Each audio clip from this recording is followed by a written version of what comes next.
Let me show you the simple and easiest way to cook your chestnut, also known as debo in most parts of Ghana. Hi there, I am Hirat and you're welcome to my channel. Please don't forget to subscribe to my channel, like this video, share this video, and make sure to turn on your notification bell. Into my pot, I will go in with my well-washed chestnuts. Make sure you wash it till your water runs very clear. Next, I am going to add enough water. You can just use a bigger pot to save yourself some stress, okay? So I am going to cover this and allow it to cook. And you can cook this for at least 45 minutes on high heat because this thing is very hard.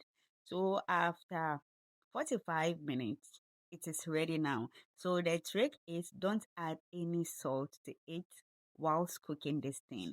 So here I am going to allow it to cool down a little bit. Now peel off both the hard outer shell and the thin brown inner skin while they are still warm. Once they cool down, the skin becomes harder to remove. Back in the days, on the streets of Abuabo, all you need is a coin and you can satisfy yourself with debo. You can serve it right away or sprinkle salt or pepper on it and you're good to go. Have you ever tasted or seen it before? Let me know in the comment section. Thank you for watching to this and see you in the next video. Bye bye.